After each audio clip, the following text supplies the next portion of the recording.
A lot of fun ones this set. This new Caterpie is superb, thinning out your deck by drawing its own evolution automatically, which happens even if your opponent just knocks something out, and then you can immediately evolve again from there, especially thanks to Growth Extract. Your HP is low, but surprisingly it's not a big deal when half the time your opponent can't even attack yet. The old Caterpie's effect was good, but even on an off-color deck you'd be better off with the new one. The new Metapod is almost a direct upgrade from the old one. The only advantage of the old one is that it's colorless when you can technically run the old Butterfree in any deck color, but it's hard to imagine running a Stage 2 line in an era where Indeedee EX exists, even if Butterfree's effect is technically slightly better. New Butterfree's attack is only 1 energy, which is great considering how quickly and reliably it activates, and surprisingly it's viable even against top meta decks. Cacnea's new card is maybe slightly worse on grass decks, but it's colorless, so it's better for the new Cacturn, which is dark type. All the Petalils are pretty close. The Surprise Attack one can be drawn with Lycia, but I think you'd rather just use Fragrant Forest these days. Surprise Attack and Double Spin are the only ones which can knock out babies, and the Surprise Attack one is technically better at it, but even the Seed Bomb one is fine.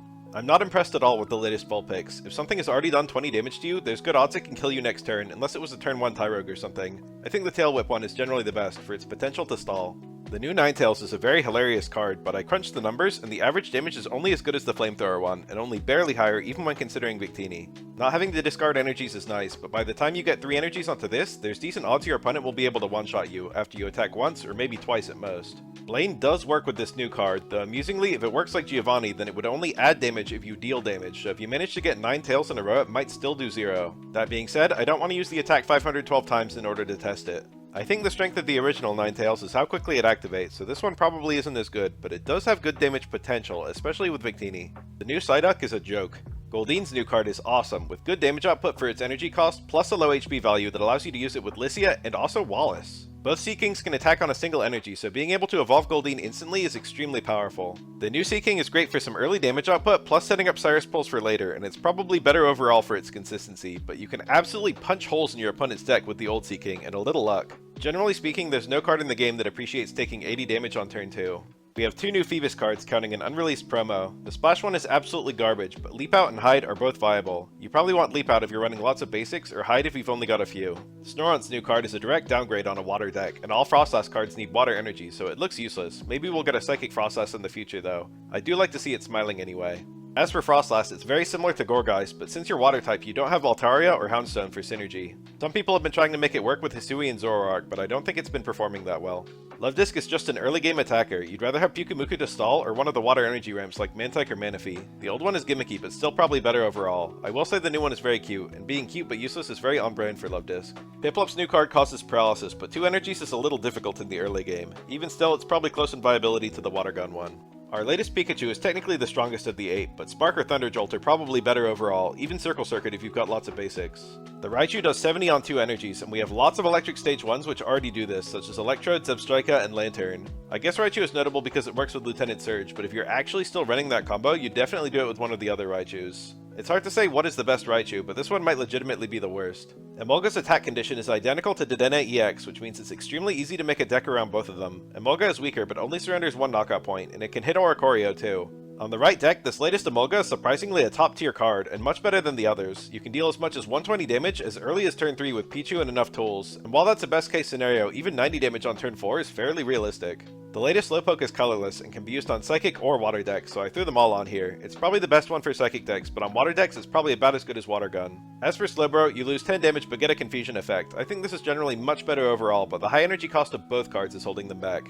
I was gonna make a comment about Munna using its psychic powers, doing the same damage as it just ramming its face into you, but I checked, and as it turns out, this thing weighs 23 kilos, which is 51 pounds, so fair. The old one has a bit more HP, but it costs a bit more to retreat. Its evolution's kind of painted as an early game card, so I don't think you'd mind the retreat cost, and you have Plaza anyway, so I think the old card is better. As for Masharna, the old card actually looks pretty funny to use alongside Darkrai and maybe Comfey, but it's hard to imagine using this over Espeon, which can attack sooner and thus start getting Darkrai ticks earlier. The new card is just an early game attacker, neither looks impressive. Sylveon's new card is very interesting, giving you a pretty significant heal to any card with a tool every turn. It's also colorless and thus works on any deck.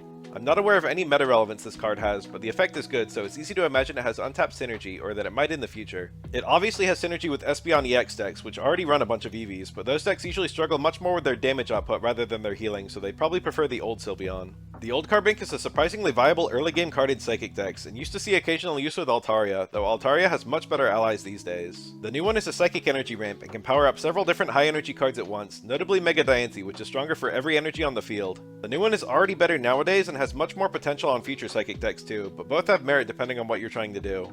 One of the Quagsire is designed for use in a water fighting deck, and for that one you can actually use any of these 3 Woopers. That being said, the middle one is probably the best there, just for consistency, while you'd obviously use the fighting Wooper if using either of the fighting type Quagsires. I say either because we actually have 2 new Quagsires counting an unreleased promo. The middle one locks the opponent out of a random attack, which is an insanely good effect when used against a mom with only 1 attack, basically like a guaranteed paralysis or sleep which can't be cured with status heals. The promo one has a really beefy version of the psychic effect, already hitting 100 damage if the opponent even has 2 energies. Both cards suffer the same problem, the energy cost. Fighting has no ramp, and it's hard to justify any of these over just putting 3 energies onto a Mega Lucario.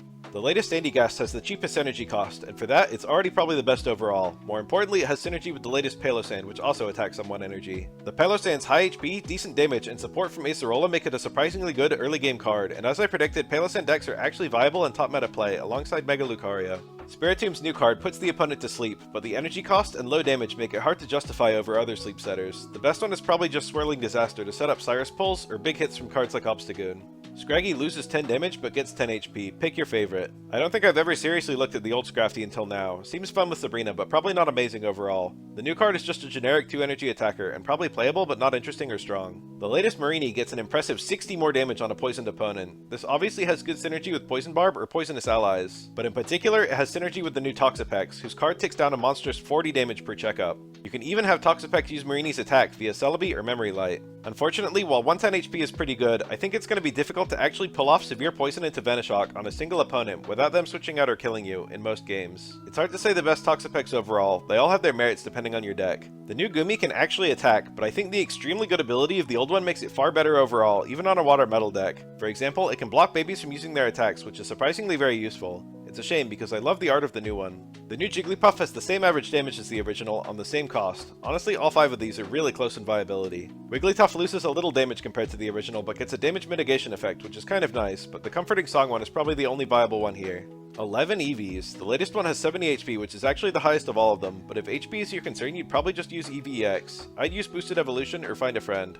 I very much underrated the new Snorlax card. Even without a Lima, it's a fantastic early game wall, and you can easily pull a surprise knockout if you run it alongside Berry. Playing down your stadium and preventing the opponent from playing down theirs to cancel it could be good, alongside cards like Fragrant Forest. Teddy Ursa's new card is generally just an upgrade to the original one, since you don't need to get hurt first to utilize its effect. But if you'd rather have an attacking Teddy Ursa, that's understandable. The latest Ursaring does 70 damage for 3 energies, which is not good at all, and the best Ursaring by far is actually the Raging Claws one, especially now that it has an evolution that I've included here. Any hit that would kill Ursaluna lets it live on 10 HP with a coin flip, and with Celebi and a cape, you can then do 210 damage for 2 energies. Even without the Guts proc, it has some insane damage as you get worn down. The latest Furfru flips 2 coins and does 30 damage per heads. This is the same HP and average damage as the Tackle Furfru, which in my opinion was the best one until now. But this latest one is probably marginally better due to how useful the 60 damage benchmark is when you manage to hit it. Squovit loses 10 HP and 10 damage, but can attack sooner. This is actually a hard call, so pick your favorite. For Greedent, you have the same damage and same price, but the original has a very easy condition while the new card has a detrimental effect.